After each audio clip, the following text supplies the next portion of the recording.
اسی سالہ پاکستانی ڈاکٹر خلیل چشتی گزشتہ 20 سال سے بھارت کی حراست میں تھے۔ ان پر اقدام قتل میں شریک جرم ہونے کا الزام تھا۔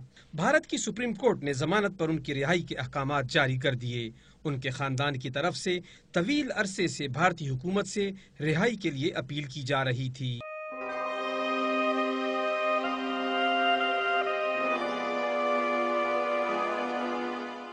اپریل 1992 میں ڈاکٹر خلیل چشتی بیمار والدہ سے ملنے اجمیر شریف پہنچے تھے۔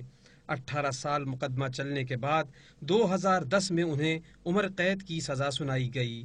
رہائی کی خوشخبری جب ڈاکٹر خلیل چشتی کے گھر والوں کو ملی تو نہ صرف مٹھائیاں تقسیم ہوئیں بلکہ ان کی بیٹی نے امید ظاہر کی کہ وہ بہت جلد وطن واپس آ جائیں گے۔ میں بہت ہوپ فل ہوں کہ انشاءاللہ انڈین گورنمنٹ انہیں جلد پاکستان بھیجے گی۔ ڈاکٹر خلیل چشتی 20 سال سے بھارتی جیل میں قید رہے۔ ان کی اہلیہ ہر روز نماز میں اٹھتے بیٹھتے ان کی رہائی کے لیے دعا گو رہتی تھیں۔ اب جب ان کو رہا کیا گیا، گھر میں خوشی کی لہر دوڑ گئی۔